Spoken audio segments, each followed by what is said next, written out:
성도 여러분, 3일 동안 평안하셨습니까? 오늘은 6월 24일 수요일입니다. TKPC 새벽 묵상을 시작하겠습니다. 오늘은 수요일입니다만 수요신앙 강좌가 없는 날입니다. 휴강이니까 여러분 혹시라도 교회로 오시면 안 됩니다. 오늘은 이 새벽 묵상을 통해서 하나님을 깊이 만나시는 수요일 3일이 되실 수 있기를 주님의 이름으로 축복드립니다. 오늘 우리가 읽을 민수기 7장은요, 89절로 이루어진 오경에서 가장 긴 장입니다. 이스라엘의 12지파 지휘관들이 성막 봉헌을 위해서 예물을 드리는 그런 내용인데요. 읽다 보면 한 가지 당혹스러운 점을 발견하게 됩니다. 12절부터 83절까지 거의 대부분인데 똑같은 예물의 목록이 무려 12번이나 토시 하나 틀리지 않고 반복된다라는 그런 사실입니다. 그냥 한 줄로 12지파가 똑같은 예물을 바쳤다라고 하면 끝날 일인데 성경은 왜 이 귀한 지면을 다 할애해서 12번씩이나 똑같은 내용을 반복하고 있을까요?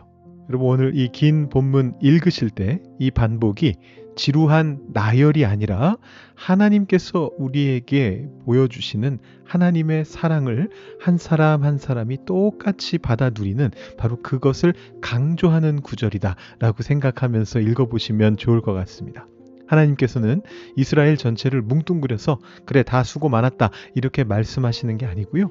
유다 지파의 나손부터 납달리 지파의 아히라에 이르기까지 그들 각자의 이름과 그들이 정성껏 준비한 예물을 하나하나 다 불러가면서 기록해 주셨습니다. 나의 헌신과 이름을 단 하나도 잊지 않으시고 개별적으로 귀하게 여기시는 그 하나님의 따뜻한 시선을 느끼면서 이 긴 사랑의 기록을 끝까지 통독해 보도록 하겠습니다. 제가 중간에 생략하지 않고 전부 다 한번 읽어보겠습니다. 여러분 함께 따라와 주시기 바랍니다. 모세는 성막을 세우고 나서 성막에 기름을 부어 성막과 그 안에 있는 모든 기구를 거룩하게 하였다. 제단과 거기에 딸린 모든 기구에도 기름을 부어 그것들을 거룩하게 하였다. 이스라엘 지도자들 곧 각 가문의 우두머리들이 제물을 바쳤다. 그들은 지파의 지도자들로서 직접 나서서 인구 조사를 한 사람들이었다. 그들이 주님 앞에 제물을 가져왔는데 덮개가 있는 수레 6대와 황소 12마리였다. 수레는 지도자 2사람의 한 대씩이고 황소는 각자 한 마리씩이었다. 그들이 제물을 성막 앞으로 가져왔을 때에 주님께서 모세에게 말씀하셨다. 너는 그들에게 제물을 받아서 레위 사람에게 주고 각자 자기 맡은 일에 따라 회막일에 쓰도록 하여라. 그리하여 모세는 수레와 황소를 받아다가 레위 사람에게 주었다. 게르손 자손에게는 수레 2대와 황소 4마리를 주어서 그들이 맡은 일을 하게 하였다. 무라리 자손에게는 수레 4대와 황소 8마리를 주고 아론 제사장의 아들 이다말의 지휘를 받으면서 맡은 일을 하게 하였다. 그러나 모세가 고핫 자손에게는 그들이 맡은 거룩한 임무가 어깨로 메고 다니는 일이었으므로 수레도 황소도 주지 않았다. 제단에 기름을 부어 거룩하게 하던 날 지도자들은 제단 봉헌 제물을 가져와서 제단 앞에 바쳤다. 주님께서 모세에게 말씀하셨다. 하루에 지도자 한 사람씩 제단 봉헌 제물을 가지고 오게 하여라. 첫째 날 제물을 바친 사람은 유다 지파 소속 암미나답의 아들 나손이다. 그가 바친 제물은 성소의 세겔로 130세겔 나가는 은쟁반 하나와 70세겔 나가는 은대접 하나이다. 그 두 그릇에는 기름으로 반죽한 고운 밀가루 곡식 제물을 가득 담았다. 10세겔 나가는 금잔에는 향을 가득 담았다. 숫송아지 한 마리와 순양 한 마리와 1년 된 새끼 순양 한 마리는 번제물로 바치고 수렴소 한 마리는 속죄 제물로 바쳤다. 화목제물로는 황소 2마리와 순양 5마리와 순염소 5마리와 1년 된 새끼 순양 5마리를 바쳤다. 이것이 암미나답의 아들 나손이 바친 제물이다. 둘째 날에는 이사갈의 지도자 수알의 아들 느다넬이 제물을 바쳤다. 그가 바친 제물은 성소의 세겔로 130세겔 나가는 은쟁반 하나와 70세겔 나가는 은대접 하나이다.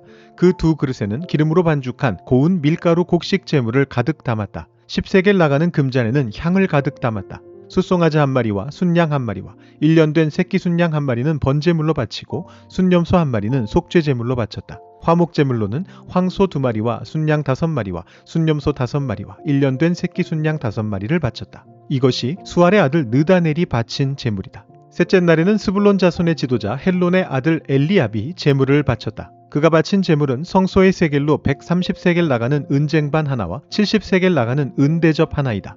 그 두 그릇에는 기름으로 반죽한 고운 밀가루 곡식 제물을 가득 담았다. 10세겔 나가는 금잔에는 향을 가득 담았다. 숫송아지 한 마리와 순양 한 마리와 1년 된 새끼 순양 한 마리는 번제물로 바치고 순염소 한 마리는 속죄제물로 바쳤다. 화목제물로는 황소 2마리와 순양 5마리와 순염소 5마리와 1년 된 새끼 순양 5마리를 바쳤다. 이것이 헬론의 아들 엘리압이 바친 제물이다.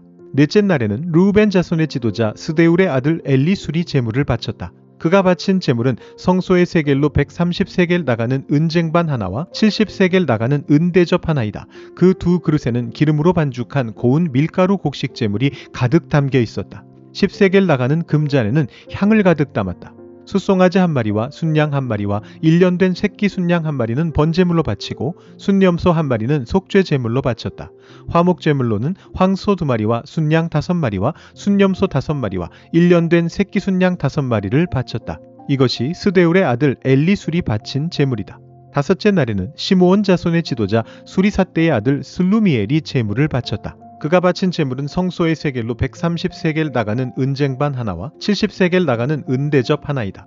그 두 그릇에는 기름으로 반죽한 고운 밀가루 곡식 제물을 가득 담았다. 10세겔 나가는 금잔에는 향을 가득 담았다. 숫송아지 한 마리와 순양 한 마리와 1년 된 새끼 순양 한 마리는 번제물로 바치고 순염소 한 마리는 속죄제물로 바쳤다. 화목제물로는 황소 2마리와 순양 5마리와 순염소 5마리와 1년 된 새끼 순양 5마리를 바쳤다. 이것이 수리삿대의 아들 슬루미엘이 바친 제물이다. 여섯째 날에는 갓 자손의 지도자 르우의 아들 엘리아삽이 제물을 바쳤다. 그가 바친 제물은 성소의 세겔로 130세겔 나가는 은쟁반 하나와 70세겔 나가는 은대접 하나이다. 그 두 그릇에는 기름으로 반죽한 고운 밀가루 곡식 제물을 가득 담았다. 10세겔 나가는 금잔에는 향을 가득 담았다. 숫송아지 한 마리와 순양 한 마리와 1년 된 새끼 순양 한 마리는 번제물로 바치고 순염소 한 마리는 속죄제물로 바쳤다. 화목제물로는 황소 2마리와 순양 5마리와 순염소 5마리와 1년 된 새끼 순양 5마리를 바쳤다. 이것이 르우엘의 아들 엘리아삽이 바친 제물이다. 일곱째 날에는 에브라임 자손의 지도자 암미우스의 아들 엘리사마가 제물을 바쳤다. 그가 바친 제물은 성소의 세겔로 130세겔 나가는 은쟁반 하나와 70세겔 나가는 은대접 하나이다. 그 두 그릇에는 기름으로 반죽한 고운 밀가루 곡식 제물을 가득 담았다. 10세겔 나가는 금잔에는 향을 가득 담았다. 숫송아지 한 마리와 순양 한 마리와 1년 된 새끼 순양 한 마리는 번제물로 바치고 순염소 한 마리는 속죄제물로 바쳤다. 화목제물로는 황소 2마리와 순양 5마리와 순염소 5마리와 1년 된 새끼 순양 5마리를 바쳤다. 이것이 암미우스의 아들 엘리사마가 바친 제물이다. 여덟째 날에는 므낫세 자손의 지도자 부다술의 아들 가말리엘이 제물을 바쳤다. 그가 바친 제물은 성소의 세겔로 130세겔 나가는 은쟁반 하나와 70세겔 나가는 은대접 하나이다. 그 두 그릇에는 기름으로 반죽한 고운 밀가루 곡식 제물을 가득 담았다. 10세겔 나가는 금잔에는 향을 가득 담았다. 숫송아지 한 마리와 순양 한 마리와 1년 된 새끼 순양 한 마리는 번제물로 바치고 순염소 한 마리는 속죄제물로 바쳤다. 그리고 화목제물로는 황소 2마리와 순양 5마리와 순염소 5마리와 1년 된 새끼 순양 5마리를 바쳤다. 이것이 부다술의 아들 가말리엘이 바친 제물이다. 아홉째 날에는 베냐민 자손의 지도자 기드오니의 아들 아비단이 제물을 바쳤다. 그가 바친 제물은 성소의 세겔로 130세겔 나가는 은쟁반 하나와 70세겔 나가는 은대접 하나이다. 그 두 그릇에는 기름으로 반죽한 고운 밀가루 곡식 제물을 가득 담았다. 10세겔 나가는 금잔에는 향을 가득 담았다. 숫송아지 한 마리와 순양 한 마리와 1년 된 새끼 순양 한 마리는 번제물로 바치고 순염소 한 마리는 속죄제물로 바쳤다. 화목제물로는 황소 2마리와 순양 5마리와 순염소 5마리와 1년 된 새끼 순양 5마리를 바쳤다. 이것이 기드오니의 아들 아비단이 바친 제물이다. 열째 날에는 단 자손의 지도자 암미삿대의 아들 아히에셀이 제물을 바쳤다. 그가 바친 제물은 성소의 세겔로 130세겔 나가는 은쟁반 하나와 70세겔 나가는 은대접 하나이다. 그 두 그릇에는 기름으로 반죽한 고운 밀가루 곡식 제물을 가득 담았다. 10세겔 나가는 금잔에는 향을 가득 담았다. 숫송아지 한 마리와 순양 한 마리와 1년 된 새끼 순양 한 마리는 번제물로 바치고 수렴소 한 마리는 속죄제물로 바쳤다. 화목제물로는 황소 2마리와 순양 5마리와 순염소 5마리와 1년 된 새끼 순양 5마리를 바쳤다. 이것이 암미삿대의 아들 아히에셀이 바친 제물이다. 11째 날에는 아셀 자손의 지도자 오그란의 아들 바기엘이 제물을 바쳤다. 그가 바친 제물은 성소의 세겔로 130세겔 나가는 은쟁반 하나와 70세겔 나가는 은대접 하나이다. 그 두 그릇에는 기름으로 반죽한 고운 밀가루 곡식 제물을 가득 담았다. 10세겔 나가는 금잔에는 향을 가득 담았다. 숫송아지 한 마리와 순양 한 마리와 1년 된 새끼 순양 한 마리는 번제물로 바치고 순염소 한 마리는 속죄제물로 바쳤다. 화목제물로는 황소 2마리와 순양 5마리와 순염소 5마리와 1년 된 새끼 순양 5마리를 바쳤다. 이것이 오그란의 아들 바기엘이 바친 제물이다. 12째 날에는 납달리 자손의 지도자 에난의 아들 아히라가 제물을 바쳤다. 그가 바친 제물은 성소의 세겔로 130세겔 나가는 은쟁반 하나와 70세겔 나가는 은대접 하나이다. 그 두 그릇에는 기름으로 반죽한 고운 밀가루 곡식 제물을 가득 담았다. 10세겔 나가는 금잔에는 향을 가득 담았다. 숫송아지 한 마리와 순양 한 마리와 1년 된 새끼 순양 한 마리는 번제물로 바치고 순염소 한 마리는 속죄제물로 바쳤다. 화목제물로는 황소 2마리와 순양 5마리와 순염소 5마리와 1년 된 새끼 순양 5마리를 바쳤다. 이것이 에난의 아들 아히라가 바친 제물이다. 제단에 기름을 부어서 제단을 거룩하게 하던 날 이스라엘 지도자들이 바친 제단 봉헌 제물은 모두 은쟁반이 12, 은대접이 12, 금잔이 12이다. 은쟁반 하나의 무게가 130세겔이고 은대접 하나의 무게가 70세겔이므로 그릇의 은은 성전 세겔로 모두 2400세겔이다. 향을 가득 담은 금잔은 모두 12인데 금잔 하나가 성소의 세겔로 10세겔씩 나가는 것이므로 금잔은 모두 120세겔이다. 번제물로 바친 짐승은 수송아지가 12마리, 순양이 12마리, 1년 된 순양이 12마리이다. 이 밖에도 곡식 제물이 있다. 순염소 12마리는 속죄 제물로 바친 것이다. 화목제물로 바친 짐승은 황소가 24마리, 순양이 60마리, 순염소가 60마리, 1년 된 순양이 60마리이다. 이것이 제단에 기름을 부어서 제단을 거룩하게 한 다음에 바친 제단 봉헌 제물이다. 모세는 주님께 말씀드릴 일이 있을 때마다 회막으로 갔다. 그때마다 모세는 증거궤와 속죄판 위에서 곧 두 그룹 사이에서 자기에게 말씀하시는 그 목소리를 듣곤 하였다. 이렇게 주님께서는 모세에게 말씀하셨다. 아멘. 네, 12번의 사랑의 기록을 우리가 다 읽었습니다. 이제 민수기 7장의 5절과 9절 그리고 89절 3절을요. 한번 다시 살펴보고 제가 묵상을 짧게 한번 나눠보도록 하겠습니다. 먼저 5절입니다. 너는 그들에게 제물을 받아서 레위 사람에게 주고 각자 자기 맡은 일에 따라 회막 일에 쓰도록 하여라. 9절입니다. 그러나 모세가 고핫 자손에게는 그들이 맡은 거룩한 임무가 어깨로 메고 다니는 일이었으므로 수레도 황소도 주지 않았다. 마지막으로 89절입니다.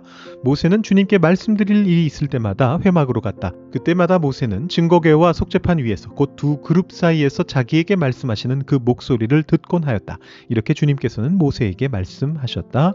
아멘. 우리 앞에 통독 가이드 부분에서 살펴본 것처럼요. 오경에서 가장 긴 장이 바로 이 민수기 7장입니다. 89절까지 있는데 자, 이것을 우리가 어떻게 이해했습니까? 하나님께서 한 사람 한 사람 세심하게 출석을 불러주시는 것처럼 우리가 그렇게 이해해 봤습니다. 12지파의 지도자들이요. 성막 봉헌을 위해서 수레 6대와 소 12마리를 먼저 가져오고 또 각종 제물들을 드리는 장면들이었죠. 하나님께서는 모든 지파의 지도자들 이름을 다 불러주시면서 그들을 동등하게 대우해 주셨습니다. 누구 하나 더 높거나 낮은 지파가 없었습니다. 개별적으로 다 기억해 주셨습니다. 자, 그런데 흥미로운 점이 한 가지 있습니다.